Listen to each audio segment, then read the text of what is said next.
Everything we know, from people and ants to stars and galaxies to quarks and atoms, the entire universe, might just be a simulation running inside a supercomputer inside an even bigger universe.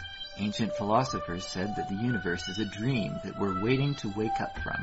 In this dream world of the imagination, anything is possible. All cultural items, from the dreams of our rodent-like ancestors, to books, to television shows, are merely permutations of the reality we think we live in. Today's age of computers and video games places simulations at the center of our cultural consciousness. A select group of us perform simulations for fun and profit, and we call them games, role-playing and otherwise. We live to run simulations. Join us on the Simulationist podcast as we explore our culture of simulations. And welcome to another iteration of the Simulationist podcast. Today is the 26th of February 2013, and this is our 25th iteration. It's almost too bad we didn't get one more in. Get an extra one in, and we could have made it the 26th on the 26th. But that requires more forethought that I think we're at this point in time in the podcast. I don't even know if next month we're going to land on another. It might never happen. Well, we only really have 6 more chances to make it work. After that, it's really hard to have the 30-second podcast on the 32nd of any day of the month. Yeah, true. Okay. So, oh well, we'll find out if it happens. If it does, does. If it doesn't, c'est la vie. Okay, there we go. There's a topic for the 30-second one. Calendars. Okay. Because maybe sometimes in the calendar month there is 32 or more days in their calendar month. Yeah, and alternate realities. Different ways of keeping track of time. Yeah, and, it's funny because, human calendars are super complicated. And almost random, too. I mean, why there's 28 days in February, but there are so many months with 31. Why can't you just truncate down a few of those days off and put them in February so that it all winds up being about equal? Yeah, why not? Or why not just have, you work it out so that each month has 30 days, and then you take the added 5 days at the end of the year, and, it's a Christian calendar. By and large, it was designed by people who worship even the Gregorian stuff at that time, it was heavily Christianized at the time. Mm-hmm. So why not take those 5 days, put them at the end of the year, and just say that's the Christmas celebration week. It's like a 13th month, but it's really only 5 days you use for celebrating and woohoo party. Well, I guess now all you got to do is get people to go along with it. They could have back in the day. Or I suppose if you want to go with a pagan sort of way, you have 4 specific days of the year, the 2 equinoxes and the 2 solstices. And so you can wind up having the days separated out so that the months separated out so that you have the 1 day just for that solstice or equinox day, and then the next month the next day. That's true. And that would have been pretty stylish.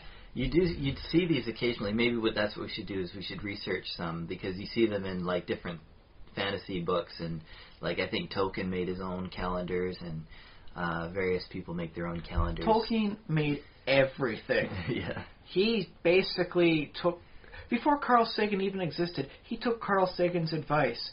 If you want to make an apple pie from scratch, first you must create the universe. Yeah, he wrote his own creation myth too. Yeah, that's right. He can have as many apple pies as he wants because he created an entire mythology and world and everything for it. Yeah. And so the question is, as fans of Tolkien, should we try to emulate him and create our own, or should we learn as much as we can about his and sort of understand Tolkien's world? Well, by and large, the fantasy genre has just taken his dwarves and his elves and just copied them wholesale. Added very little material to make it their own, and it just said, yeah, we've got them in here too. Yeah, but that's true. It's true that they are creating and they are doing some kind of creative work. I remember, but they haven't owned it the same way like Stephanie Meyer created and owned vampires by changing them so much. She could say, "These are my type of vampires." Yeah, and I definitely see that as cool. I don't see the stuff as cool myself. I do see it as something I can respect, that she decided to take the idea and change it enough to really own it for her purposes. And I think, as always with me, I'm all about the story, so if I don't really care if the trappings are elves and dwarves, as long as the storytelling is decent. That's sort of my philosophy on that. Although I do like to see brand new elements brought in and created. I'm just thinking we should also try and figure out how that star date works on Star Trek. Okay, star date. Well, that is a nice calendar system that apparently works with faster than light travel, which causes some interesting relativistic problems occasionally. And because when you mentioned elves in a different setting, I went immediately to the Vulcans, who are, let's admit it, space elves. The Vulcans are space elves, yes. Not in the classic style of the frivolous kind of elf, but they're very much pointy-eared, very smart people with weird powers. Yeah. So, but yes, I think that's definitely something to work with, and now we have an idea for the 32nd iteration. Yeah. Oh, I just wanted one more weird thought that popped into my head was I saw the neighbor kids playing a little while ago, and they said, "Oh, we're building a house," and I said to them, "There's a huge house right here," because obviously they're next to the house. Why are you building? Me being adult and squash fun man. Why are you building a house when there's a huge house over there? And that's sort of what we do as creative people. We want to build, even though there's something that exists already that's super good. Well, let's admit the calendar is pretty good. I wouldn't say the calendar's super good. Well, you know what? I don't really want to go into about all the details about how great the calendar is, but I think it's pretty neat. It's better than previous versions. It looks scary and stuff, but when you get down to leap years and every 400 years, but not 400 years. Yeah. Anyways, if it's divisible by 400, it's not a leap year, even if it's the fourth year sort of thing. Yeah. Yeah, all that. I think that's pretty interesting. It is quite interesting. It does set an interesting precedent, I'll say, for creating little quirks in your own calendar system. But we'll come back to that in about 5 weeks. Yeah, if we before we exhaust this thing. Hey, I think that's a good topic. Something good to work with. Yeah, educational for us, if nothing else. Okay, so yeah. But we have an actual topic for this week. Today's actual topic. Trinkets, mementos, and hoarding. Yeah. So yeah, I this week I've decided to give the DC Universe Online game a try. I finally got over my mourning for the loss of the City of Heroes and City of Villains, and so I decided to try and get back into the superhero genre. And one of the things I noticed was that they have a very interesting memento thing. You find a question mark, you activate it, and oh hey, you've got one of this 5-piece set or one of the 10-piece set.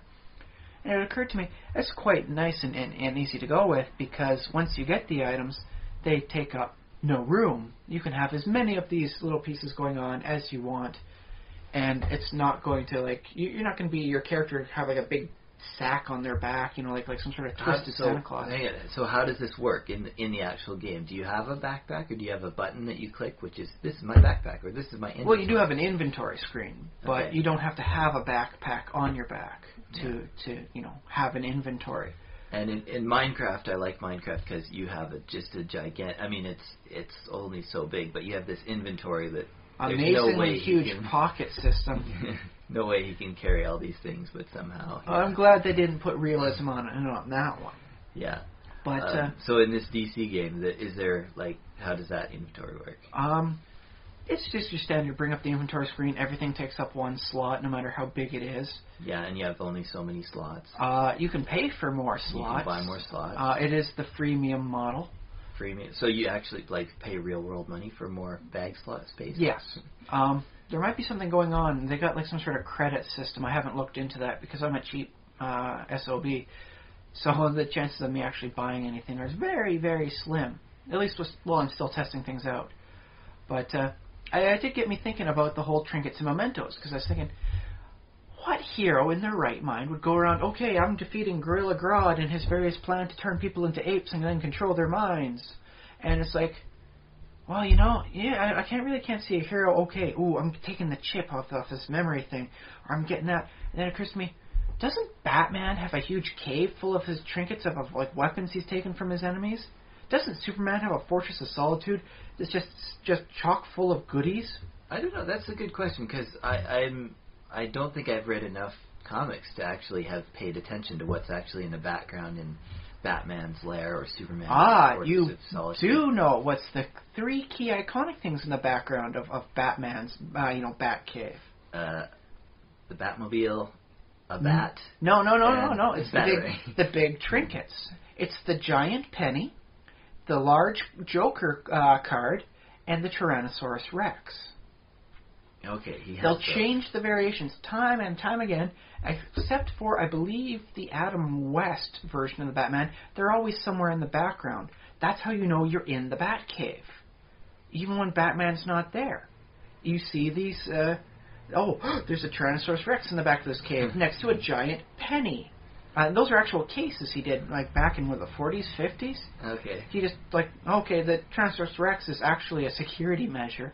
If things go horribly wrong in there, the Tyrannosaurus Rex is like a robot that some guy built, because he's a crazy, genius, so he builds a Tyrannosaurus Rex to say, he made them come alive, now give me money or he eats you. So now it's the Bat-Ranosaurus.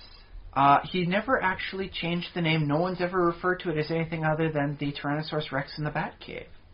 Oh. But, when things go really bad, the Tyrannosaurus Rex activates and goes stomping crazy.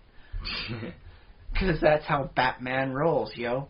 The penny, sometimes, is... I think it's always a 1943 penny to reference the date he was created, but it was an actual case where a guy was doing something with pennies and had his own giant penny. Batman took it. Yeah. So Batman's collecting these mementos. His mementos are rather large, though. Right? In this case, yeah. I mean, he does have smaller things like Doctor, Doctor So-and-so's mind control gun, or let's see. I know he has the freeze ray gun from Victor Freeze. And now, does he have these things on display, or does he keep They are actually in display, and away? They're in little glass boxes on pedestals in there, in a specific wing of the Batcave.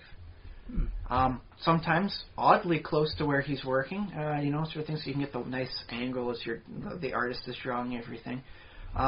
Usually not far away from the various costume displays of all the active and non-active members of the Bat family.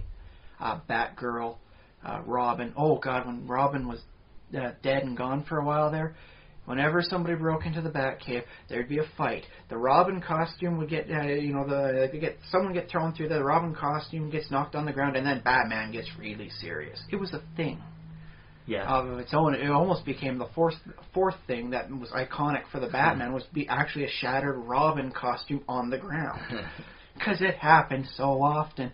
But then they brought Robin back again, and yay! It was a really good one, too. It was the Tim Drake version, if I'm not mistaken. So, yay. Right. Progression for the character and an actual very good, character to add to the Bat family. So a lot of this has to do with just the artists. They enjoy drawing cool Well, they do stuff. enjoy drawing it. And it's also, it's needed for the readers because it's visually a reminder of where you are. Although originally, I do believe the Bat Cave thing for all the mementos started off as a way for them to tell stories of things that they'd done. Robin and Batman would go into their wing, which was not underground, if I believe correctly. It was just like one wing of stately Wayne Manor, yeah. And good luck to the person who breaks in there and realizes what's going on. But I was there, and they said the room with we must have 1,000 mementos of previous cases, and they had one for each one. The writer didn't bother working out how many cases they'd have to solve a night to get that many mementos within a couple of years. But whatever. A little bit of heroic hyperbole, as it were, I suppose. Fair enough. Well, how many years did Batman actually work? Well, that's the thing, is he has been going since the 40s, so he clearly could have done it by now. But that would make Batman, if he started at age 20, it's been 40 to 2010, he'd be dead. We're still on the same Batman, right? Like, yeah, he hasn't done a legacy thing. There was the whole, a period where he got his spine broken and had it replaced. There was Nightwing. And then, who replaced as Batman when Batman was thought dead, but was sent through time by Darkseid and his Omega beams or something. I didn't follow the story too closely on that, but he was going throughout time. He actually, Nightwing took over as the next Batman. But no, it always comes back to Bruce Wayne. Largely because the movies do so well and they're afraid of changing who the next Batman might be. He will never be anyone else. Well, I imagine that there are fans out there who would probably be pretty upset if Batman was someone other than Bruce Wayne. But back in the Silver Age, they did stories of like what the future will be like with the second Batman. It was so horrible, this Batman symbol with like the Latin 2 superimposed on it. Batman 2. Yeah, and that was the thing. It was his son from the... Because in that future, he marries Catwoman, and they wind up having a wonderful life together and retire. Because that Batman isn't so psycho-devoted to, must punish criminals. Yeah, okay. So yeah, he has a kid, and the kid winds up following in the footsteps. And he teams up with Superman, too, who doesn't have the same amount of powers because he's only half Kryptonian. So it's like he can only hold his breath for 2 days. Which is still pretty damn powerful, if you ask me. He can't fly, but superpower? Well, no, he's got all the same powers, but they're Okay. much more truncated. He can't fly, but he can really leap. Ah. So it's much more of a Golden Age style Superman, as opposed to the Silver Age of the time, who could fly through space and breathe. That must be for Earth people. I forget what that even is. But they collect the stuff. If you go onto the JLA Watchtower, they collect mementos, usually the weapons that the enemy has. Yeah. Well, I can understand some of the weapons, like collecting the weapons, would be for practical reasons because you don't want anyone else to have them. You can't trust the government to hang on to them. Well, you could in the Silver Age. You can't do that now. The government will wind up using that. Next thing you know, you've got all these troopers from the government, all of them sporting like Victor freeze guns. Boo-doo-doo-doo-doo-doo. Yeah. And then you've got other problems. So I'm saying there's good reasons to keep some of these items. Maybe there might be a case for, like, destroying some of them. I can understand Batman keeping them around. He is a scientific genius. This sort of stuff is, I could really study this. And every once in a while it gets referenced. Like, he, on the Bat plane, he has, like, cryogenic missiles that can freeze the entire Gotham River solid. He's had a need to do that occasionally, as it turns out. Batman, I can understand, is like, I will take this weapon of the enemy and I will learn to turn it to my own ends. Yeah. Some of the other superheroes, it seems a little skeezy when they do it because they use it for their own purposes. Like, we'll take Lex Luthor for a villainous example. He will collect up, aliens attack. Let's get all the alien tech we can, find out the stuff, get the patents on it, market it, make money. Sounds all right. Except that he always uses it for evil purposes. So next thing you know, you've got LexCorp goons running around in alien biosuits. Yeah. And that's one more problem for Superman to deal with any given week. Yeah. So, although, honestly, you need goons that can hold up for 15 seconds against Superman. Maybe it's okay for a storyteller excuse. Not everybody can have kryptonite, man. Well, it's the same thing with why Batman needs the Joker. Contractual, immortality, yeah. Yeah. But it occurs to me, so in the superhero style, that's a very big thing, collecting mementos. I think the only real purpose for it in the game is you can add like an extra little emblem or something or a little trinket to make you look visually distinct. Meh. I suppose this is good as anything, really. But it started me thinking about, like, how does this apply to other genres? Is this something just for the highly visual style of the comic book format, or is this something that you can see in all the genres?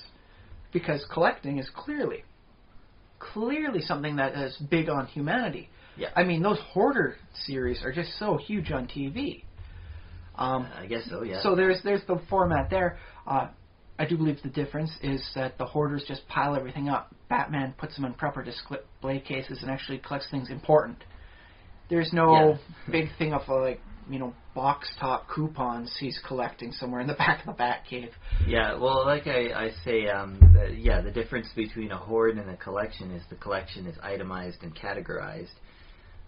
So if the players were, for a D&D game, were to kill the dragon and then go in to find the dragon's treasure hoard, but find it meticulously done, like the various sculptures and artworks are set up in a nice display style, like in a museum, and the gold is meticulously counted and properly stored in containers as opposed to just strewn all over the place. Pennies are all rolled in penny rolls. So that's not an actual dragon's hoard. That's a dragon's, like memento, like a case. Yeah, dragon's collection. Boy, wouldn't the players feel just a wee bit guilty on that one, though, eh? Yeah, I imagine you probably could event some emotion from the players on that. But in the end, you could probably actually, give them a little bit of a break, because everything underneath for like the magical items and all the stuff displayed actually says what it is, what it does, and where it's from. That would be handy. It'd be a nice way to give them a slight break on that sort of thing. Oh, congratulations, you guys did very well. You found all the clues. You completely exceeded my expectations.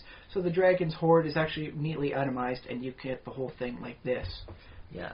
The other easy thing, like, there's the whole, real-world issue, weird thing of, like, empires loot other empires, and they take their stuff from their museums, and they put it all in the British Museum. Well, they used to do that. Now it seems that with like the jihadists and all that, they just destroy the whole darn thing, which is a shame.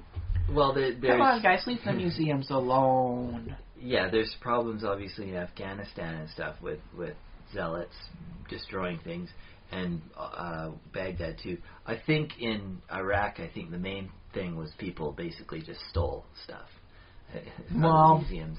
And some people if they can keep it in okay condition until like a later point in time where they can be donated for amnesty, I'll be all right with that.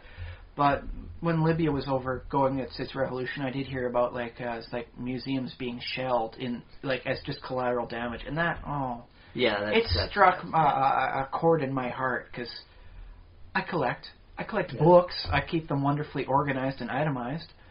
But I collect them, so it's like and it's really it's really unnecessary, of course, to destroy cultural items. So it shouldn't be happening in the first place, obviously. But on the other hand, do you place human life above, or on a parallel, or on the same plane, or below the things like cultural artifacts? I think, generally speaking, I would prioritize human life. I would put the cultural artifacts higher than a human life, but lower than several human lives. Okay. Depending on, of course, its cultural value. And if it's the Rosetta Stone, jeez, I would let easily a dozen people just not survive if it meant keeping the Rosetta Stone in one piece. I was gonna say, I'm tempted to come up with a scenario of you have to choose, but I think realistically, I don't think that you move the Rosetta Stone off the pedestal and it sets off a trigger. A mile down the way, a warehouse explodes. Okay, so we're going down this path. But yeah, if you don't take it off of the pedestal, and get it out to safety, the bomb in the museum will go off in 5 minutes. Tick, tick, tick. So I was trying to say I don't think these scenarios are realistic, because I think there are always other factors. But sorry, I have been playing around a lot of supervillains in the last 48 hours, so that's just where my mind heads down quickly. But, no, I guess, maybe even 24 people for the Rosetta Stone, because the Rosetta Stone is a big, big cultural thing. It really helped us understand a lot of knowledge. Mm-hmm. So its cultural importance is pretty darn high. Well, no, I will disagree with you. I'll say that if in the event that you have that totally unrealistic scenario where you have to choose whether a person dies or we get to retain some artifact, I think the human life wins. As much as I love art and artifacts and culture, don't get me wrong. Knowledge, I would try cheating the system. I'd do like an Indiana Jones type thing and put something in its place so it doesn't set off the trigger. Yeah. But that said, I would spend about 3.5 minutes doing that, and then spend 90 seconds running away as fast as I can from the explosion. Well, as long as, I mean, I have a lot of respect for the guy who wants to cheat the system, because that's probably me too. Speaking of chaotic good, which I wanted to bring up later. That'll be a topic for day, hopefully a little later on in the podcast. Maybe. But if it came down to it, if there was actually a choice, and if there was no other way to get out of it, I'd say the human life is the more valuable, like a single human life. An animal life, no, don't care about that as much. I mean, I like animals, but... All of the SPCAs in North America blow up if you take it off of its pedestal. But you'll lose the Rosetta Stone itself if it doesn't go in 5 years. Aha! We win the tide with sheer numbers in this case. What if I trade you all the SPCAs for all the slaughterhouses? Like... kill the No, I changed my mind. They both go up in flames with explosions. The abattoirs and the ASPCAs all at once. And a few farms, just to make sure you get the guilt of cows and horses going out too. All of that destruction. I'm gonna destroy the Rosetta Stone for that. Okay. See, but for me, the Rosetta Stone is like an A item. It is, it is. There is no other to it.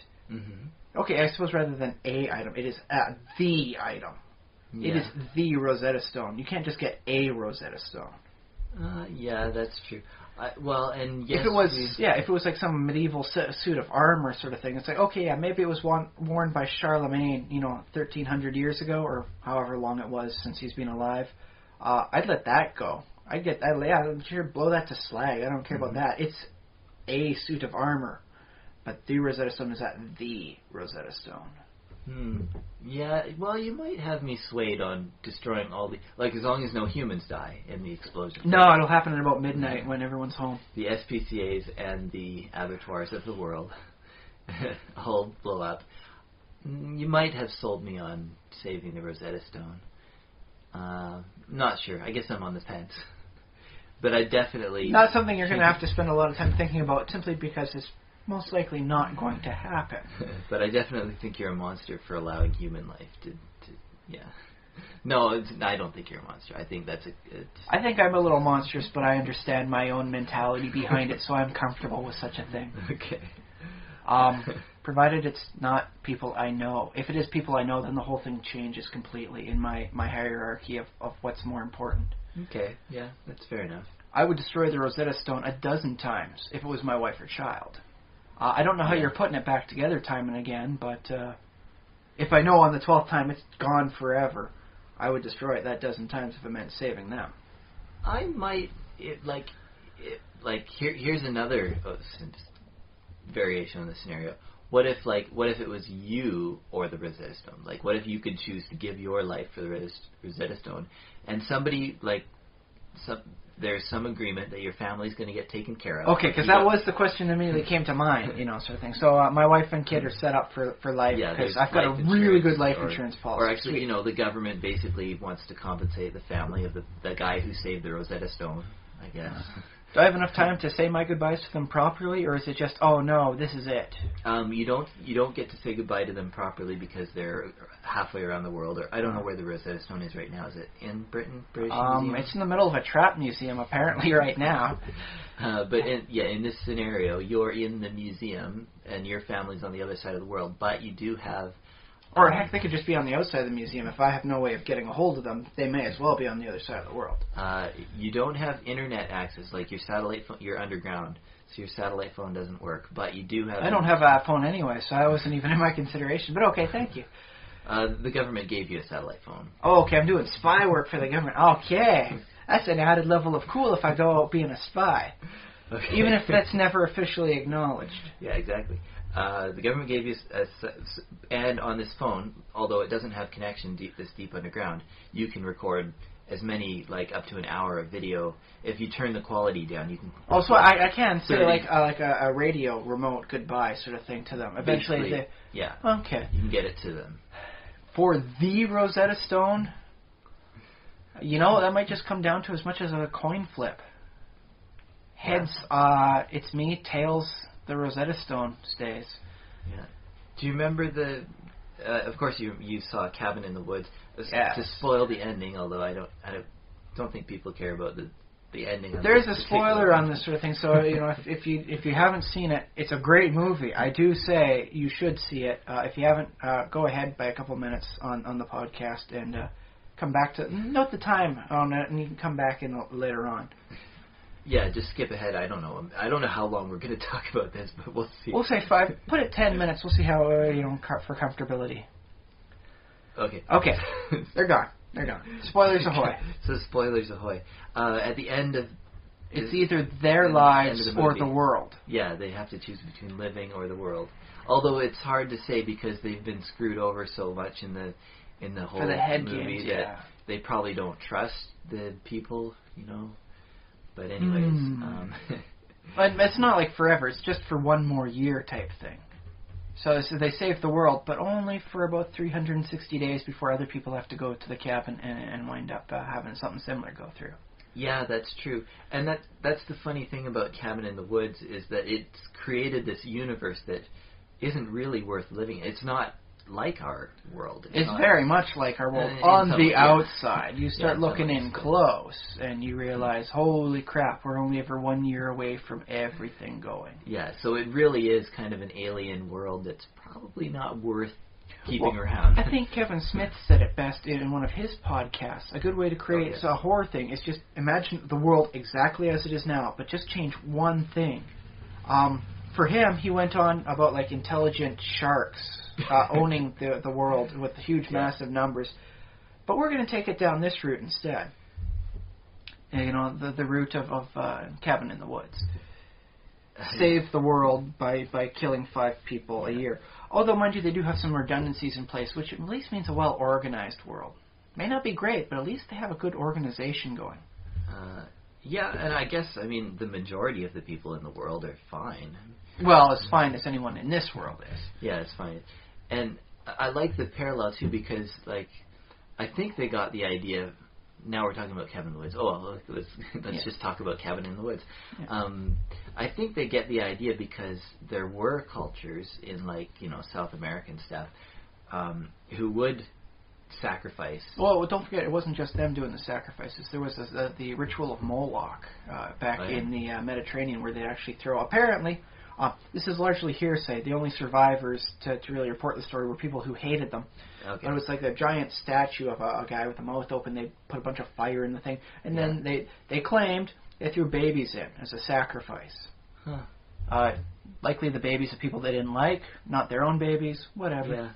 Yeah. But yeah, there's that. And there's been some stuff said about the Greek pantheon before it got cleaned up by archaeologists throughout the centuries to really be, oh yes, this is when everything was doing greater. They knew everything back then, sort of mentality they had. So yeah, apparently there were sacrifices to Ares and Zeus and all that too. Yeah, that's usually I know the original Olympics started with animal sacrifices going on. Yeah, sacrifice some goats or something. Not sure how much for human sacrifices, but wouldn't surprise me if they did it occasionally in some areas. And of course, we still have the ultimate example. It's very ubiquitous in our culture. Of course, is Christianity has the singular human sacrifice. The self-sacrifice for the good of everyone else. Yeah, which we repeat in many different forms. Comic books, movies, we see it over. Although in comic books, the self-sacrifice gets a little cheap because everyone comes back. So it's like, oh no, I'll be dead for maybe 4 months. Well, same with Christianity. Same sort of deal. Yeah, but Jesus knew he wasn't going to stay after the sacrifice sort of thing. He apparently had foreknowledge of the whole thing. I guess if you sort of read between the lines. Yeah, he's supposed to anyway. He's supposed to be God, so he's supposed to know all these things in advance. But you kind of start to wonder why he doesn't do certain things. If he knew all along. But anyways, is he pretending not to know? Because he obviously tells his disciples that he does know. He knows what's going to happen because he says something like, "I know what's going to happen to me, and you can't follow me," or something like that. Anyways. Where I go, you can't go, something like that. He did see a difference between himself and God, because when he, money changers in the temple of my father, Jesus, mad, and then he starts flipping out. Yeah. It was the house of my father, not in my divine house. So clearly he saw a difference between himself and the Almighty that was, up wherever heaven is supposed to be. Yeah, yeah. Up in heaven, over in heaven. I don't understand the cosmology to get to heaven, so it's... I don't think they knew about... Well, did they know about a spherical world back then? Because... I think it was more Hellenistic in view. I guess heaven would be all directions if it's... Like, if heaven were in space, it would be in all directions. So, nth word to heaven. Nth word to heaven, yeah. Infinite word. Whichever direction it is. Well, outward works. Outward to heaven. Beyond. Beyond. Let's just go beyond. Okay. Did we somehow get onto theology now? Somewhat to the whole thing, but the self-sacrifice is in there. Oh, right, because we're talking about self-sacrificing for what essentially is a trinket or a memento. Yes. Which represents human knowledge. Is that fair to say? Like, do you think trinkets... Well, especially something like the Rosetta Stone clearly represents human knowledge and the gaining thereof, because, I mean, it's the chance of getting it. It was used in a building for centuries, millennia beforehand, and then they're taking the stuff down to use it for something else. One guy flips over, oh, hey, there's writing on here. I recognize this one, but I don't know about these ones. You know what, tell you, let's not use this. We'll just put it aside and we'll take it over to the one of the museum guys later on. And then, one knowledge-gasm later, we can read Egyptian hieroglyphics in both the new form and the old form, which we didn't know how to do before, for either of them. That was a pretty lucky thing. I mean, the thing is... Sheer serendipity, man. I believe there still are some languages that have not been deciphered. A few of them, people are saying that isn't even a language. Yeah. Voynich manuscripts or some stuff from the South Sea Islands. And then there's just the forgotten ones that we're reconstructing them like the Proto-Indo-European language, or PIE. We're slowly constructing it. What was the language that originated in at this point and became all the Germanic, all the Indo stuff, languages. There was apparently one language. We have to reconstruct as good as we can. Yeah. So it's not an easy task. Work hard. And the thing is, though, I think there are certain languages that haven't yet been deciphered, like written languages. And then if there were like a new Rosetta Stone, that would be equally valuable for that purpose. Oh, yes. That would be such a huge find. So I guess maybe in this case, instead of it being the Rosetta Stone we put in here for the trinket, what if it's the new equivalency? This language has never been understood before, but you've got the translation guide effectively right there. Can you go for it? Would you give your own life so that you could increase the human sum of knowledge? The collective human sum. Yeah, it's funny because I feel like I wouldn't want to. I feel like... Would everybody hate you, though? Would everybody be like, why did you save yourself? You could have saved all this knowledge. Like, would people really be that mad at you that they might be a little disappointed. Maybe some of the guys that have spent their entire life studying it would get angry. But that's only because they spent 20 years studying it and you had, like, the cheat sheet answer. And they could have had it, man. They could have had it. Why? But, like, aside from those monsters, can anybody... It's not monsters. They just have a perspective issue. Just, can anybody fault a human for being, like, self-preserving and looking out for No, because that's deeply into the... No person should be able to rightly, condemn a person for choosing their own life over, adding a little bit of knowledge. Yeah. Okay. That said, it does change my thing. If it was like a new Rosetta, the new equivalency, a Neo-Rosetta Stone, as opposed to, like, the one... In that case, the coin flip goes out the window. I would. I'd say my goodbyes, give it proper and all that, and wish my best to the wife and kid, and then, go out with a bang at the expense of, my life for this new trinket that will help revolutionize how people think about an old language. Now, I'm going to ask you a sensitive question. I don't know if it's an alien language, definitely. I would. Totally that'd be cool, yeah. Yeah, if it's an alien language, it's like, oh my god, we thought that was static all along. But I want to ask you if you believe in some kind of afterlife, or if you expect that basically the deeds that you do when you die, like, you won't ever know. Like, do you believe in an afterlife or anything like that? Not particularly hard. I do believe more into reincarnation, although not any sort of karmic type thing. Okay. I have hopes of reincarnation. Reincarnation just sounds like such a really good idea. It's recycling, but on a theological level, man. Okay. The soul gets recycled as it goes. Yeah, man. I sort of, well, I don't want to say I have a like belief in collective consciousness, but it's more like just the fact that we have culture and we have ideas. Like it is a way to guarantee a immortality. Yeah, and like basically, I mean, we have Shakespeare is in a way he's still with us because we have his works. Not to the same degree as when he actually was still with us, because you could actually go and ask him, hey, what was up with this sonnet? Were you really in love with another woman, or were you just like working really artistically from the idealized position of a woman? And then there'd be the people who keep asking, was it really you? Who was it really? Who was it really? Who was it really? And then he'd probably just wind up going nuts and shooting people. That's a bad ending for him then. He spends time in incarceration. Show Shakespeare nuts, okay, yeah. But that's the sort of kind of... But yeah, he is effectively still with us in a sense, because his stuff is still so well known, so well preserved. It's there for us until the collapse of civilization or eternity, whichever happens first. Yeah. And that seems to be like... To me, that seems to be something valuable. Like, even though it's not really rational, but like I would like my name to be in the history books. To be like, yeah, that guy that for something good. Himself for, yeah. You know. Yeah, because especially like right now, if that was to happen to you, they might make a movie out of it. Who knows? Maybe you wind up getting played by Ryan Reynolds. Ooh, sweet! I'm doing it.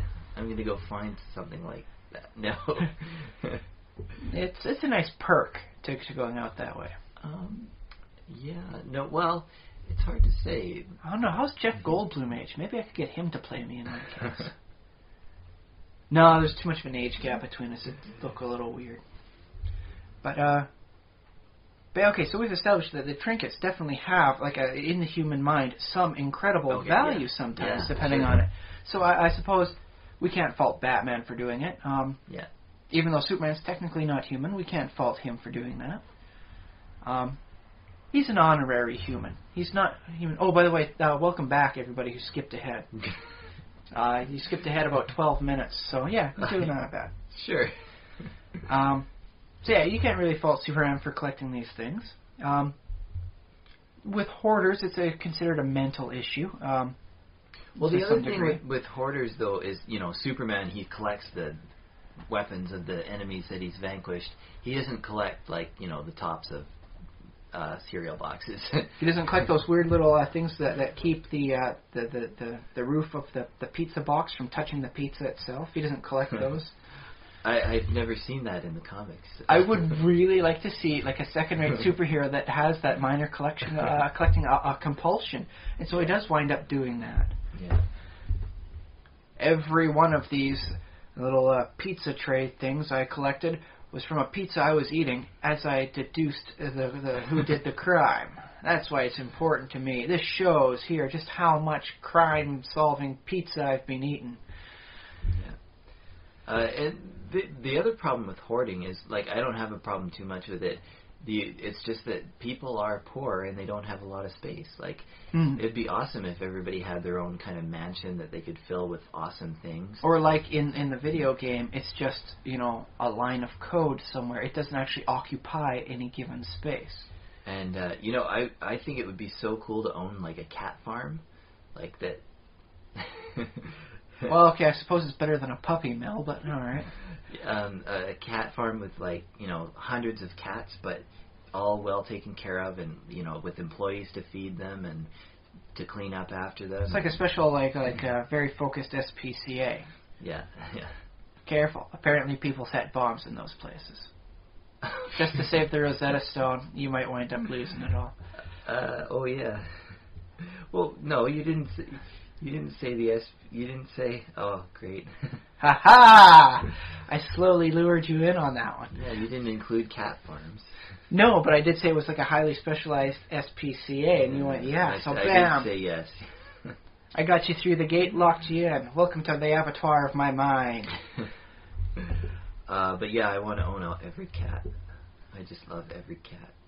Especially if you had a spot for them all, and you could wind up doing that as a thing. Yeah, but like you'd need an acreage, right? Probably a couple acreages. Yeah. There's a lot of cats out there, But, this is noble intention. It's okay, yeah. definitely a good way to spend your life if you're okay with cats. Might want to take and invest in those rollers because so many shedding cats at any given time of the year. Whew. That's true. Oh, my cat, yeah. Well, yeah, sheds a little bit, but but you multiply that by 1,000 cats. Ooh. That could get nasty. Just big breeze comes and all of a sudden you get like, forget a dirt devil, you got like a cat dander and hair tornado.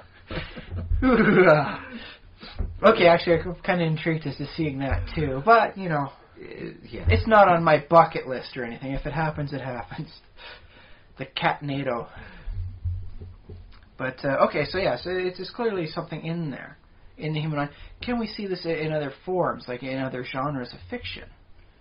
Oh, we were starting with comics. Because that's where it really shows itself, is just someone collecting mementos with what seems to be a near obsessive thing. And we've covered reality TV. Yeah, the Hoarders stuff. Yeah. D&D, it happens from time to time. You get somebody who wants to taken like trinkets, like, oh, I always take a finger from my enemies. Yeah. And they make a wonderful necklace of creepy, creepy fingers. And don't get allowed into any civilized town ever again, provided the DM knows what they're doing. Yeah. Finger necklaces don't get allowed in anywhere there tends to be town guards. Lawful evil places, maybe. Even then, I mean, you got to make sure business keeps happening, and you don't want them to add to the size of the necklace, so to speak. Well, I won't argue with that. I don't think. Yeah, I wouldn't. If I was the player in that scenario, I'd be like, okay. I put the necklace in the backpack, then wait in line to enter the city. Yeah. Just play it smart. The lizard man starts walking on all fours. You just say he's my pet crocodile. But yeah, there's players will just write down whatever they collect and be like. It's most of the time it's a line, just a line on there. It's this very little actual mass to them. Yeah. Unless somebody's keeping track of the whole thing. I've had players collect the names of the people they've defeated. I recall one campaign, very heavy on just fighting monsters and then, getting the loot. Where I collected, like monstrous trophies. I had brought home an owlbear corpse, had it stuffed and mounted, sort of thing. So it actually looked pretty boss, and all that. As I was talking about you with the subject just quickly when I got here today, not everybody needs dragon armor stuff. And yet in D&D you can make all sorts of suits of armor out of the dragon scale. Yeah. So why not just take the dragon head, stuff it mounted on the wall like most animal heads. And we're talking about how you could have like a wonderful tavern theme for that, like owlbear, stuff statue off in the corner. You could if you're okay with a little bit of the creepy and stuff, you can get like those ropers. You could do those up in the rafters. But they're kind of humanoid, so it gets a little extra creepy that way. Are ropers humanoid? Well, maybe I'm misthinking about them. The ones that can stretch their arms out really long, and they got the suckers on their arms. Oh, like chokers. Chokers, that's it. Yeah, ropers are something else entirely. My bad. Ropers look like a pillar with tentacles. Yeah, you can get away with those almost anywhere. But yeah, the chokers, those things up in the rafters. Look good. A little too humanoid for most people's taste. But yeah, over the big mantle fireplace, you could have like 5 colored chromatic dragon heads. Yeah, if you're like the awesomest tavern ever. Or maybe you're an adventurer who just needs to settle an excessively large tavern debt. Bring me something that will get other people here to pay off your tab. Next thing you know, you're coming back with dragon heads for the guy. Yeah, but that tavern... There's a story plot for you guys. I would say that would be worth drinks for the rest of your life. Unless, of course, you owe so many, you effectively have to pay off what would be enough drinks for the rest of your life. Well, yeah. Your tabs run too long, adventurer. Time to earn your keep. Well, I'm picturing like one adventurer himself can't drink enough alcohol to cover to. But remind you, but if in D&D it's never just one; it's 4 people. Yeah, it's 4. Okay, sometimes 3 to 6. Okay, see, here I'm the tavern owner. All right. Okay, I'm saying, you, Mr. Adventurer, you've brought me a dragon head. You owed me a lot of money, like a whole 100 gold. That's big time money for me. So you owed that to me. You brought me a dragon head. And you had the whole thing done up at the taxidermy, so it's all done now. It's not just like a dragon head thump and it starts bleeding all over the... It's not going to start rotting and stinking. Yeah. By the way, good use of the Gentle Repose spell for those out there who are spellcasters considering something like this. Oh, yes, yeah. But basically, I'm saying to that adventurer, that 100 gold tab is forgiven. You and your 4 friends never have to pay for a drink in this bar again. But if you want to buy for the whole tavern, that's a different story. Yeah, if you're buying around, that's still, you got to pay for it. Yeah. Now, how about a situation where it's more than 100 gold? The party gets into a fight, mage lets out a fireball. That's not just 100 gold. It depends on the bar. But that tends to be pretty expensive. Yeah, he's got to replace all the furniture and probably the floor and curtains and tablecloths and a barmaid. Hopefully he doesn't kill anybody. There's the chance of paying the weregild issue, or the cost of someone's life in gold, which was an actual thing in history. Look it up. Kind of creepy. One of the employees of the bar got horribly scarred permanently by burns all over his body, so you got to cover that. Well, you might get away on that one fairly cheaply, because if he's still alive, you can just have the party cleric heal him up. Maybe our druid, a little regeneration spell. Yeah. Hopefully you have the cleric in your party who can do that. Heck, there's a decent chance maybe it was the cleric who threw down like a pillar of flame. Yeah. Heathen bastard! Boom! Yeah, right in the bar. I love. Yeah. Because my alignment is lawful violent. Lawful violent. Yeah. But so there's a thing. Just go and and collect a head, put it up on the wall. There's your trinkets, and then as you get renowned, maybe it becomes like a thing for you. Oh yeah. We went off and we killed the things. Hey, guess what? We brought you back. It's a lich's arm. Don't know what you want to do with it, but it's there. I love that. Like this bothers me about D&D is that when you come back with an undead body part, the reality is it's actually just a human body. Yeah, really, they just slaughtered some guy in a back alley, let the whole thing wither for a week, and then brought that in. It looks like a lich's arm. So there's some things that might have problems. Like, how do you? I guess you can cast legend lore. No, is that? Yeah, I think legend lore can work with that. Like if somebody brought in an arm and said it was a lich's arm, you could cast legend lore to know for sure. Well, there's a zone of truth, and then ask him again. There's that. So there's that issue to put into place. But this is clearly an interesting thing. Heck, if you want to work it as a campaign scenario, the bartender is like a relative of someone. He's your favorite uncle or something. That's why he lets you come in with all your friends and armed to the teeth, and he's okay with it. Your family, man. Yeah. And so the thing is that not only are your adventures out for fame and fortune, but you're also coming back with wicked good mementos to help decorate your uncle's tavern. That'd be alright. I think it works nice for a casual campaign as well as anything else. Yeah, of course. This also assumes that the tavern owner is fairly normal. He's okay with a bit of attention. Depending on the campaign world. If it's one of these dark and gritty campaign worlds where, maybe if he draws a lot of attention to himself, he'll start getting the wrong kind of clientele. Well, that's an interesting side thing. Then you go take out the Thieves Guild. Boom, woof. Come back with a bunch of daggers, put them around someone's shield, make it all really nice, like a shield dagger sort of thing. Yeah. These were the 50 daggers of the Thieves Guild that tried to extort you. We're putting it just above the fireplace on there, underneath the dragon's head. I think it looks pretty boss. But wouldn't that attract thieves guilds from around the land saying oh, this is a challenge, we should go there. There's a challenge, and then there's just plain foolhardiness. Yeah, true. Yeah. So But like I said, just as a casual thing. You guys go off to an adventure place, fight some things, get this. What's going on for it? Why? You're getting some nice stuff for your uncle's bar. There's your motivation. You go back home, and all the beers are free, and the prostitutes are half price. I don't know. I don't know what sort of thing your uncle's running. Maybe it's a brothel too. You're working on interesting. You could work it as a clerical theme, and just to prove the gods' might, you could work that. So they come back with the wonderful trinkets, or Like, we're going to go kill the dragon to bring back the gold. Not for the gold coins, just so that we can do proper gold fluting, on this, or, put it into nice thin threads for proper tapestries. That's a whole nother interesting, like, there's, like, spiritual relics and stuff, like... oh, yes, most of them in D&D do tend to have actual powers, but, a finger bone of a saint is a finger bone of a saint. It's worth something to the right people. It has memento value. And, there's, you might build a temple, like an entire temple, all around one kind of object, like really, like revere that object so much that...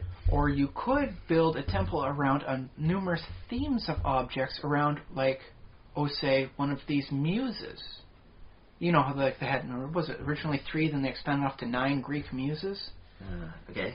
And each one of them focused on a particular thing, and there was parts where they'd do collections of this sort of stuff. I know where you're going. A museum. It actually works out. So you could work along with the natural evolution of how the museum came to be. Yeah.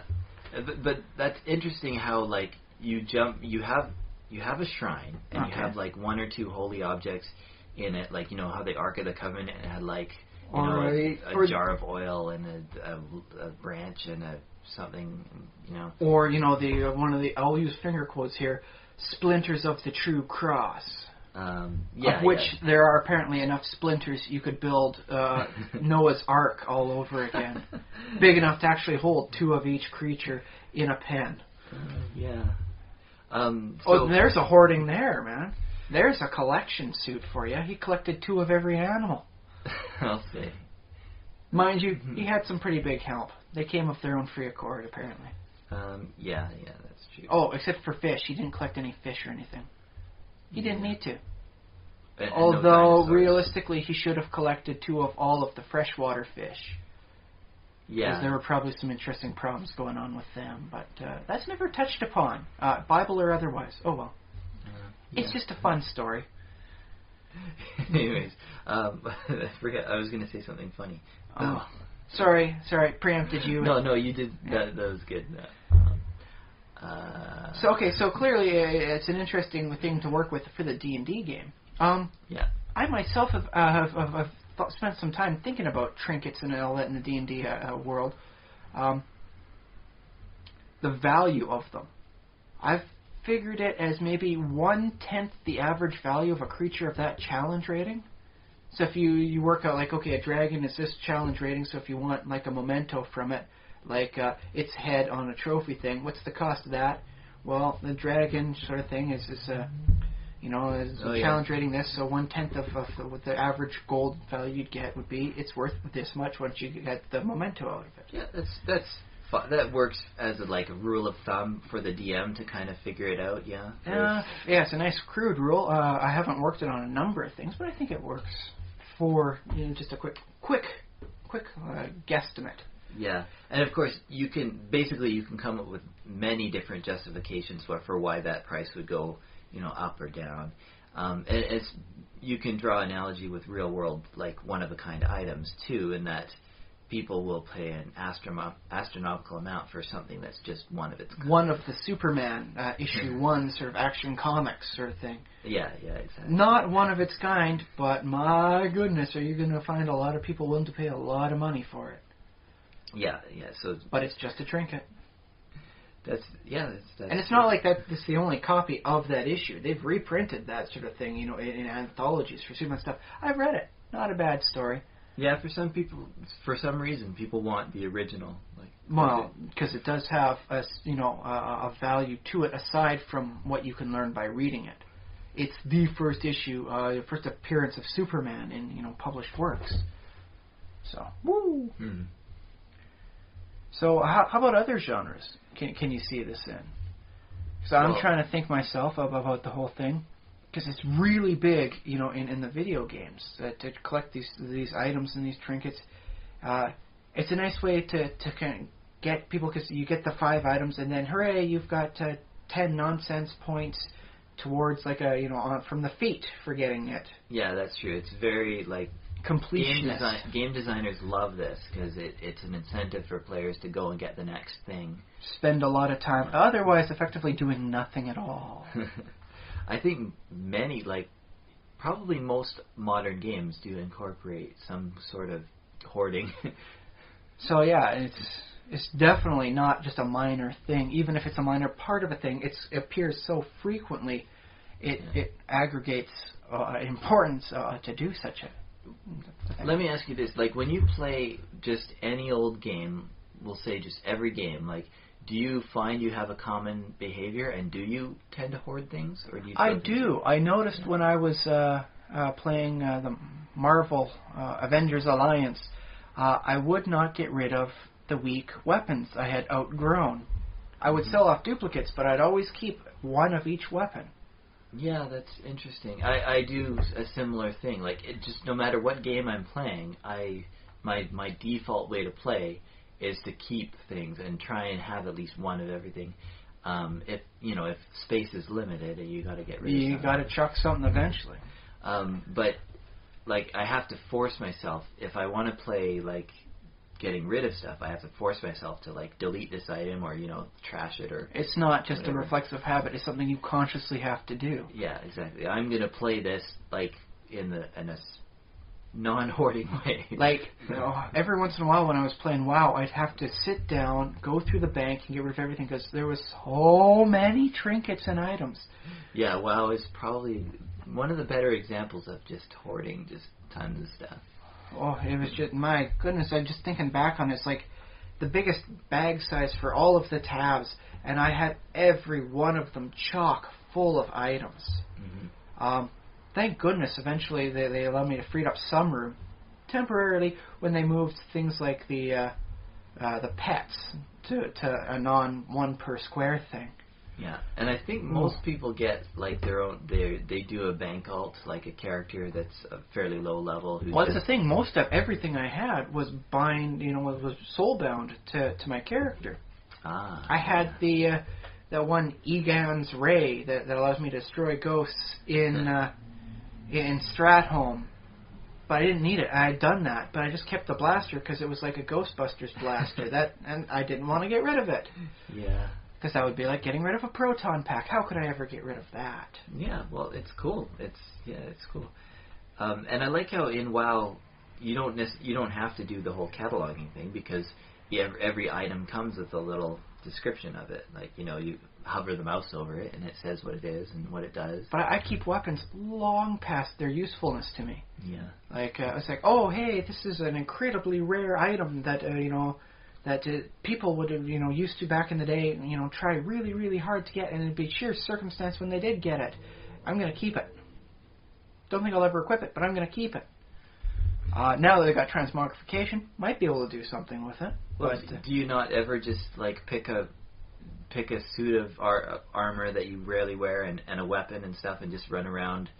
I was always trying to accumulate that one set. It was was it tier 6 for the warrior? The one that really looks like an actual set of warrior stuff and not, just, it's really well-made paper mache on me. No, this one looked like, holy crap, you're going to stop a train if you step on the tracks. And I'm halfway done. I got some friends holding some of the non-bind-on pickup items for me. I have to get back into the game to get them. Yeah, I've been meaning to get back into WoW too. And I had the Bulwark of Azathoth. Or Azathoth. The one that actually looks like it's a door. You just ripped a door and you're holding that in the one hand. Yeah. I got that and I love that one. That's cool. I used to do mix and match and clown suit it up. Because I don't like the pre-made suits that are all Some of them worked out quite nicely. They look cool, but they also look Blizzard made this nice suit for you to wear, and if you collect all the pieces, I kind of rebel against that. I don't want to wear a pre-made suit. I want to find stuff that. Have you seen the Warriors Tier 6? Oh my goodness, that's good stuff right there. Yeah. No, I don't know. Or that one Warlock one where they got the skulls on the spikes and there's a whole chain thing up behind Skulls on spikes on their shoulders with a chain between them. I think I've seen that. Yeah. That's one of the older sets, the older tiers. Yeah. Maybe tier 3, 4. I don't think it's possible to get anymore. It looks pretty sweet, especially back in its day. Yeah, no, and I enjoy getting that kind of artistic pleasure in seeing a thing done. But also, I like to grab things that don't necessarily go together and see what they... Geez, I just realized I use World of Warcraft just to play dress up. Well, so that's not exclusive to you. I actually took the time. It's like I really liked the one shoulder set I had. It's a such and such plate of the bear.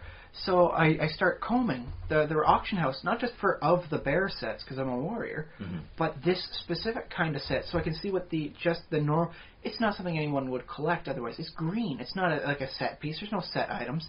Yeah. It's just this kind of armor design, and I wanted to take the time. What does this all look like when I put it all together? And I spent the time to hunt down all the pieces in the auction house and whatever I could find, and just put it all together to see this one suit that somebody made. But because it's not a tier set, it's going to get discarded. No one will ever really see the full set of it unless you do what I did. And I looked at it. It was pretty nice. It was purple with some nice engraved line. It was meant for 40th level characters, but it took me to level 50 to get the whole thing. Sure, but once you get that, do you run around, or do you play Alliance or Horde? I'm Horde. Okay, so do you run around Orgrimmar and, jump around and be, show off your duds? I would have liked to, but my computer at the time was so bad. Orgrimmar, especially once they redid it, I was lucky if I could get 2 frames a second in some areas there. So, no. But if I had the full tier 6, oh boy, I would have been out there just flexing, just on top of the auction house there, and just oof, ah, ee. Or you could go into Duratar and show off to all the noobs and be like, look how awesome I am. Look, you could be this one day. Okay, it might be fun to do too there. Yeah, but it was pretty good stuff there. That tier 6 set, and I still want that, and not Although I do have a proper purpose for that now. So when I get that, then I'm going to say, okay, I'm done. My character is complete. Once I get a good weapon, good shield, and a good set of armor, and then I'm going to go to that Warcraft Minis website, and I'm going to spend the actual money and have the small 8-inch miniature of my character made up. Oh, 3D printed that? Yeah, it's going to be delicious. Cool. And then I'll have a nice thing until, I don't know, I suppose my kid gets a hold of it and wrecks it, but whatever. Yeah. There's a chance it'll last, well beyond that stage of her development, and I'll be able to keep it to my dying day and say, I was good enough to get that, not revealing that Tier 6 was Burning Crusades, and, it was 3-4 expansions later I managed to get it. I think, it's funny because the era we live in right now is 3D printing is not in every household. Yes, they're making some interesting advances every once in a while on it. So I think looking back on this, it'll be fun to see how we used to order through the mail, other people to 3D print the things that we wanted. It'll be something more like a copy center now, in the near future.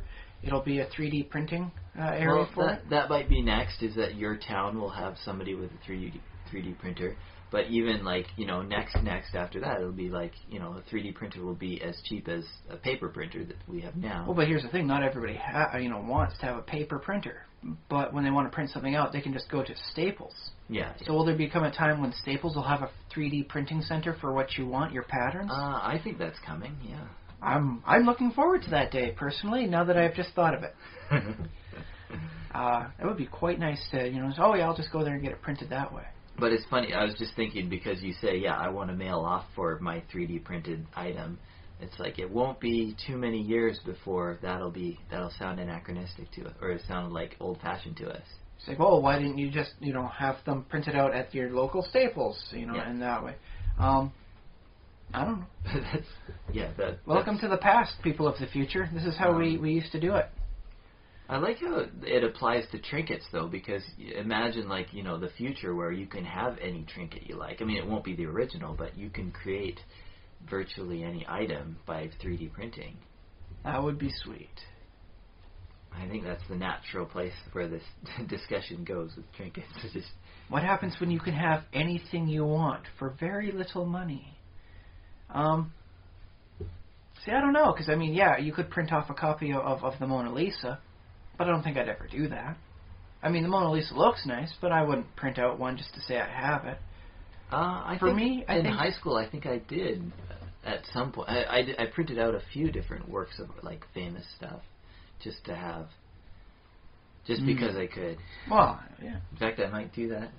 I just got my printer working again, so I'm excited about that. Well, see, here's the thing. I've been to Larry Elmore's website, and people who know on the fantasy stuff, oh my goodness, Larry Elmore does some amazing art.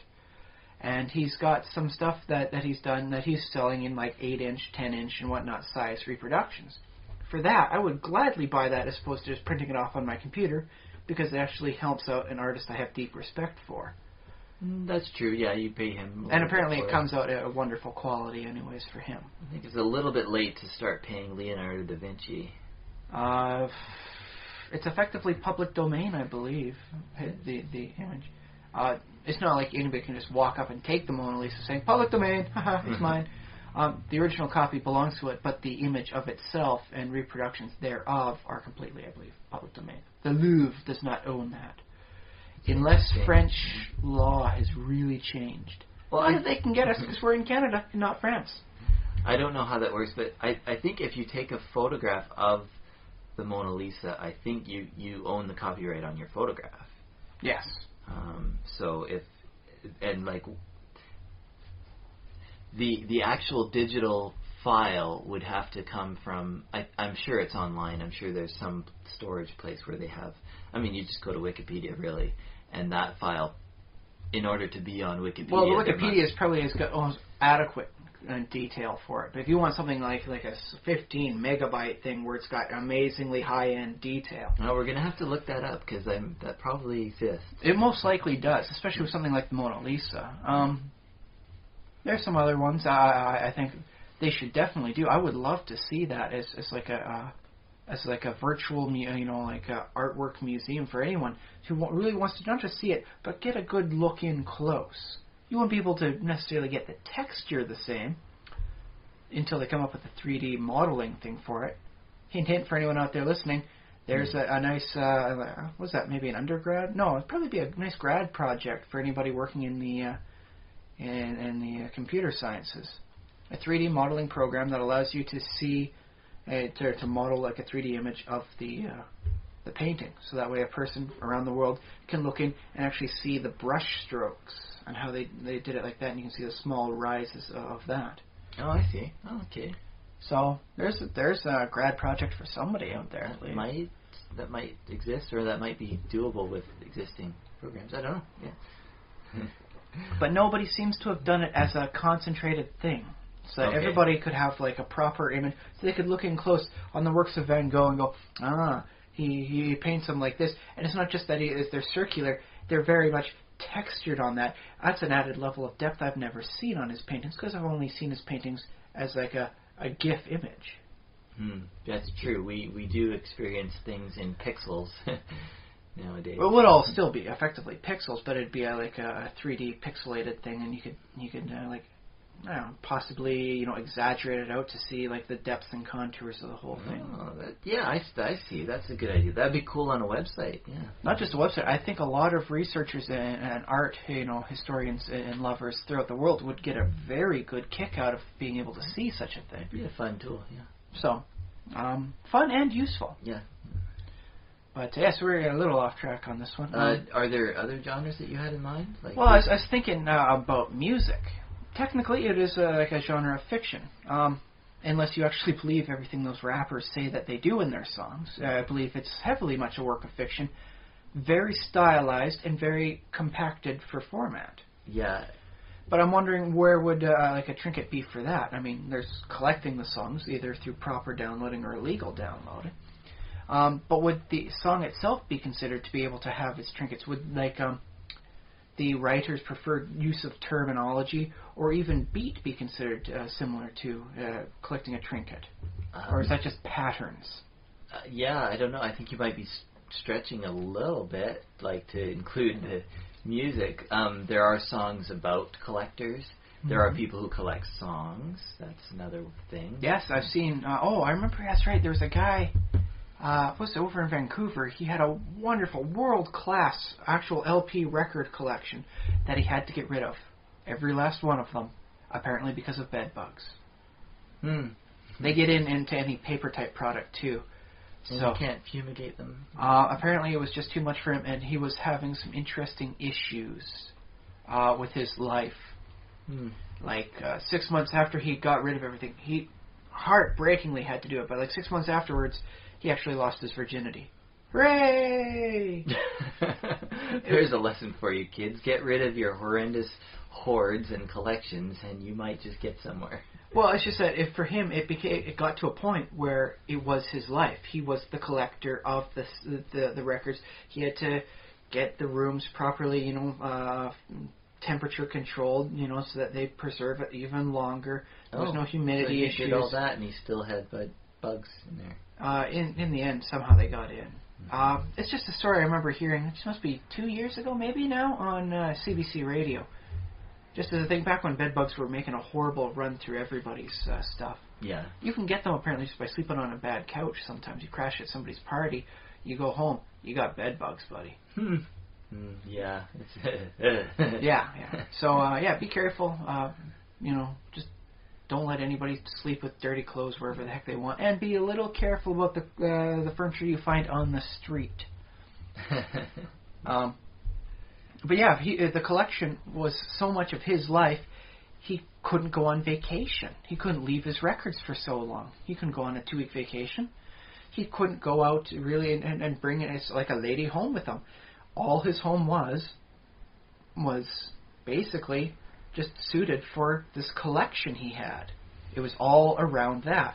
And it wasn't until after he realized, okay, I got to get rid of it, and nobody will take it, because if they're not certain on it, because the bedbug eggs can apparently last for quite some time, nobody was willing to risk getting it their own collection infested.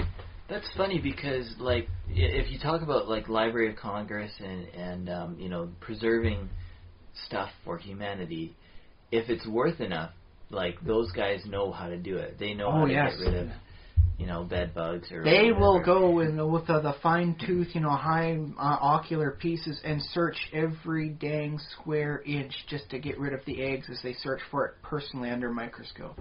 Yeah, but I guess if you get down to the level of an individual's collection, like this guy had a great collection, obviously, but it was no Library of Congress. I don't know. Yeah, like, was it really worth it keeping all those? I guess it wasn't, because it wasn't worth. I think he should have made a project out of digitizing some of the songs that were on records that are so hard to find. Almost no one has ever heard the songs for that version. Yeah. Don't know if he did that. Didn't mention it. But yeah, it wasn't until he released himself from the collection that he was able to live a life, as opposed to just living to collect. That's a good story. Well, in the end, it works out for the best. Although anybody who winds up collecting will have a small bit of heartbreak themselves. That he had to lose so much that he invested so much time in. Yeah. But I'm just thinking, because for novels, I don't recall any particular instance where collections really seem to be the same sort of thing. Well, not. Who tells a story about an obsessive character who just collects everything they... Which is not to say it can't be part of a story. I think there's definitely collectors in novels, but nothing's coming to mind right now. Indiana Jones, maybe for movies. Technically, all archaeologists are kind of collectors. Yeah. On a much more wider scope sort of thing, because they got to find a unique thing and bring it in to collect it. And then technically it just goes into the museum. Yeah, and well, you know what they say about science is that half of science is physics and the other half is stamp collecting. Which is, sure, it's a thing to say about biologists to get them riled up, but, they just basically collect specimens and label them and put them in drawers. Well, that's a secondary thing. There's a lot to be said about observing the creatures, and their interactions as part of a whole. You're collecting their behavior, right? And documenting it. And in that end, it all winds up becoming physics. How do they interact together? It's really? Not physics? To some degree, you can interpret it as a physics, the same way you interpret it, collecting the creatures themselves as stamp collecting. Because remember, it's not like just stamp collecting has provided the same value for scientists the same way that animal stuffing has done. They have a copy for genetic material for dodos now because somebody stuffed a dodo and put it up. Without that, there'd be no DNA for the dodo. So I suppose if it was ever really needed, we could try, re-engineering the dodo and putting it out into the wild again. Although why we'd need to, I don't know.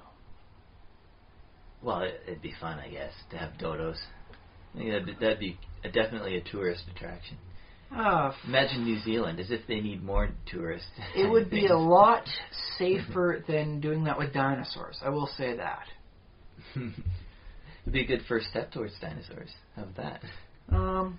Yeah, okay. There's some interesting cross-species hurdles to overcome that you could utilize that as a nice stepping stone. Yeah. But as far as like describing behavior, again, that's just basically cataloging things like this. This creature behaves this way, and there's a paper about it in a book somewhere, and so it's cataloged. Somebody collects the paper, even though there's a digital format of it now. There's always got to be a paper one somewhere for someone, because that's what they do. Yeah, well, I think that'll work for a few more like decades or centuries. That they should have paper things. I mean, they should always definitely what we have now. They should always preserve. They should always have a more physical copy, the hard copy sort of thing. I think is good. I think it'll lose importance to the usefulness of digital copies where anybody can snag one and read it. Yeah, exactly. But it does definitely seem though that trinkets are not trivial by any stretch of the means. Yeah, they're sort of like how we advance science, which is how we advance society. Well, that's how they should be. Whether or not every trinket does that sort of thing. That's true too. I guess you can a lot of it's just sentimental values for a lot of people. Yeah, and these were the tickets from our first date. I put them in the scrapbook. This is the problem I have. I think I mentioned before, and I guess I'll just stress it again because I think it's important. Is that you want to catalog things. You want to do it right, like preserve them right. Like if you have a great collection, you want to catalog it. You want to say where you got it. That particular object's like provenance and how it came to you. And then if you have more information about previous owners, like have that, I don't know, in a index card or in a book or something like that. So you're saying my collection of D&D books from previous editions is far from complete because I haven't properly cataloged them. Well, basically, yeah, like all these, like the books that we have and all these things, what usually ends up happening is they end up being given away or they end up at Goodwill or... Which I always find tragic. I can see myself giving up the books, especially the previous editions, if I know they go to a good home, someone who will care for them, someone who will appreciate them. Yeah. The notion that they wind up in a used bookstore or like a thrift store and just being rifled through people who might not even care. I don't know. Oh, your babies. Well, not necessarily my babies, just books in general on that. It's like, oh no, this copy, this is a fiend folio from the first printing. It hasn't been published since about the same time since I was born.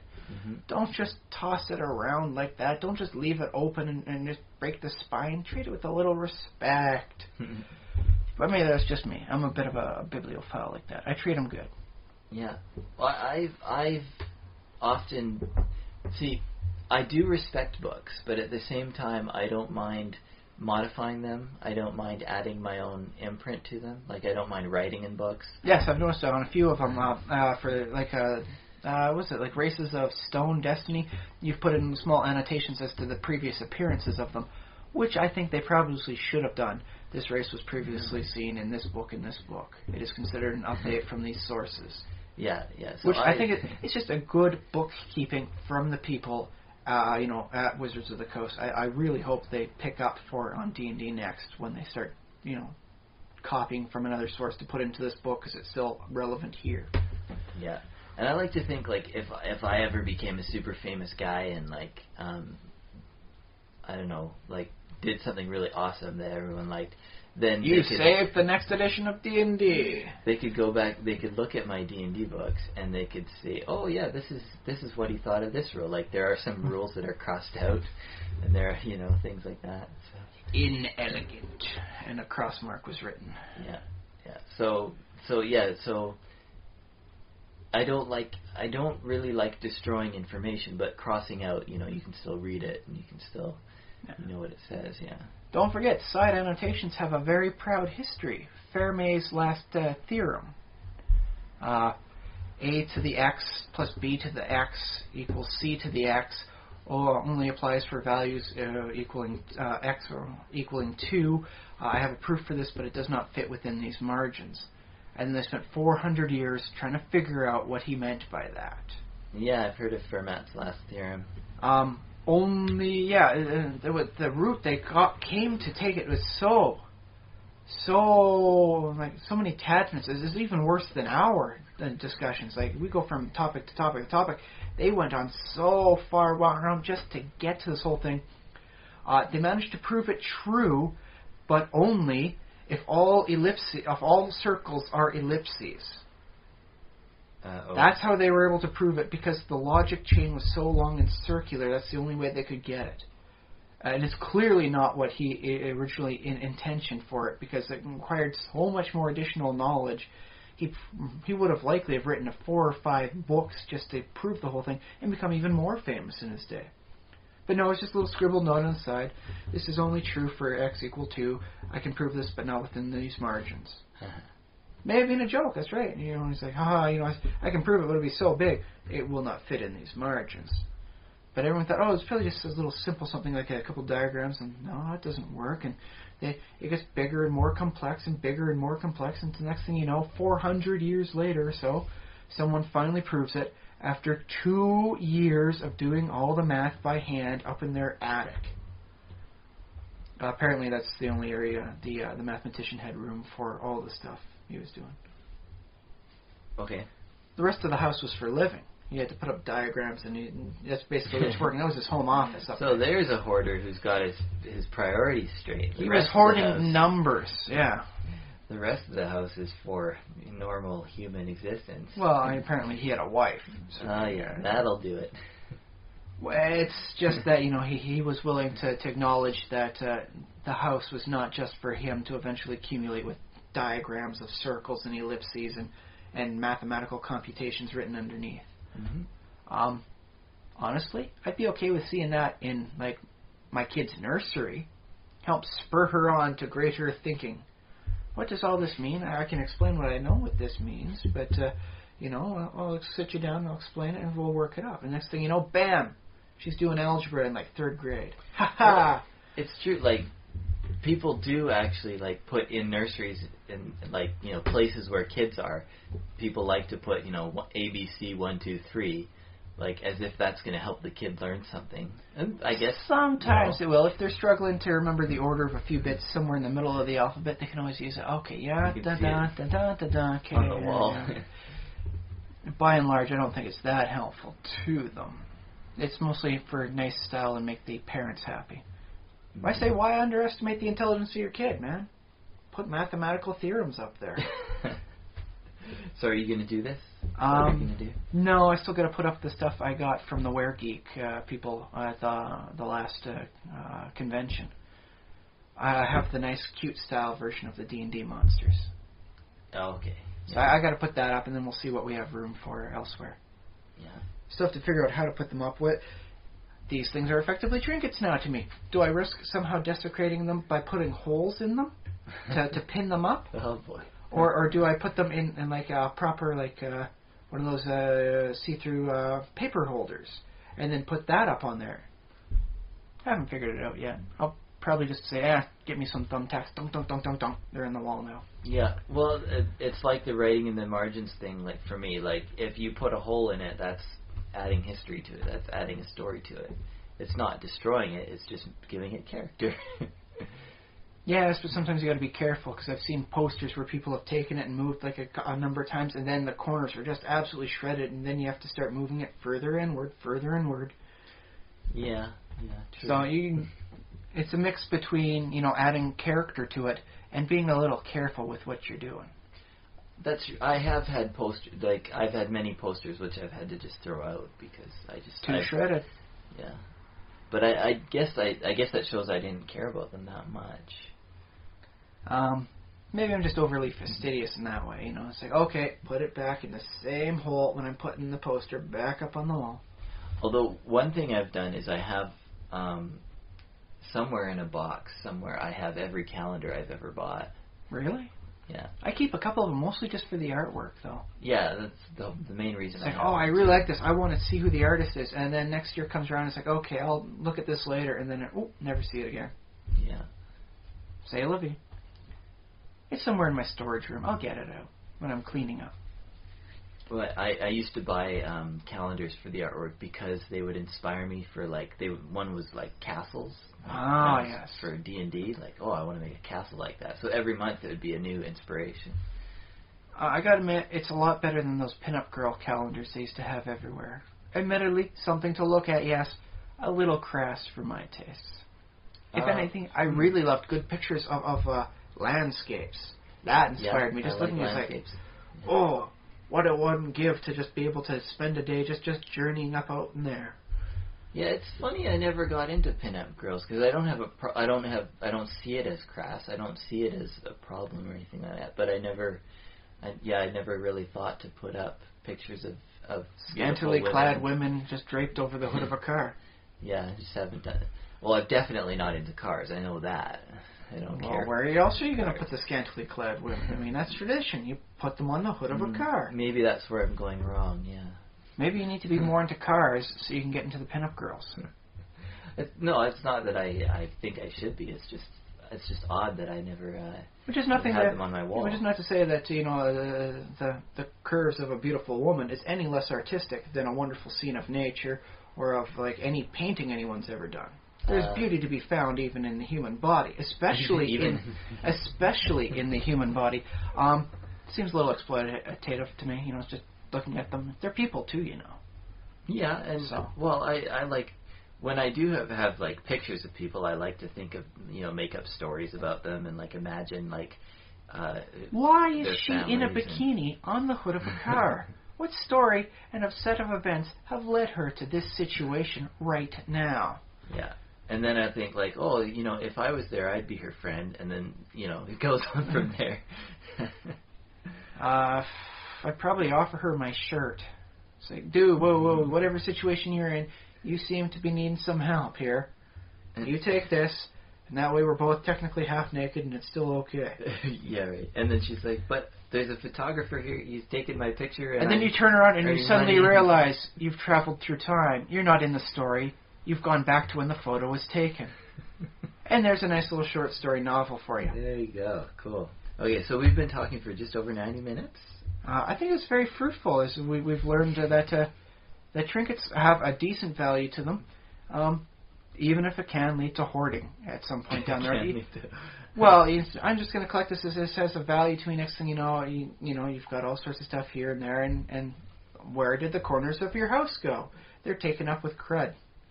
So yeah, eventually you can't see, this, and the whole thing starts looking different. Because if you've seen the Hoarding, the Hoarders shows, when they do clean everything out, eventually the room does look very much, very, very different than when it was all glutted up with the items. Okay, yeah, sure. So yes, we've learned that some interesting perspectives on it, and it's okay. But it does tend to lend itself much more to the visual genres than as opposed to auditory or just written genres. Which is not to say you can't collect those in some sort of meta collection itself. So listeners, if you have a wonderful collection that you want to share with us and your thoughts, we are going to, once we start getting some emails from you, we're going to start reading them out. So. If we completely blanked on like a genre of fiction where they do collections as a big thing, please let us know. We'd like to know when we've accidentally, because there's a lot of different ways to look at the various fictions. Yeah, I'm sure we've made plenty of mistakes in our talking throughout this episode. We do our best. Fermat's-theorem and so on. Feel free to email us with all of your explanations and thoughts on it. on all that stuff. thesimulationist@gmail.com. All one word, no underscores. You can also comment where you find this. If you find this on the blog, you can comment there. If you find this on iTunes, you can write a review. I don't think there's a comment system there necessarily. I do believe, as of this week, we also have a Facebook website. Yeah, you can, facebook.com/thesimulationist, very simple. Just Google The Simulationist, you'll find us in all of our various places. I believe we're... So yeah, if you're a Facebooker sort of thing, and you want to mention the whole thing about it, you can easily just do a quick write-up on our wall.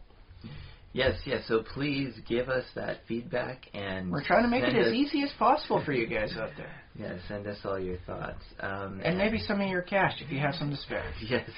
I've been Josh Trelevin. I've been Ryan Kirkby. Bye.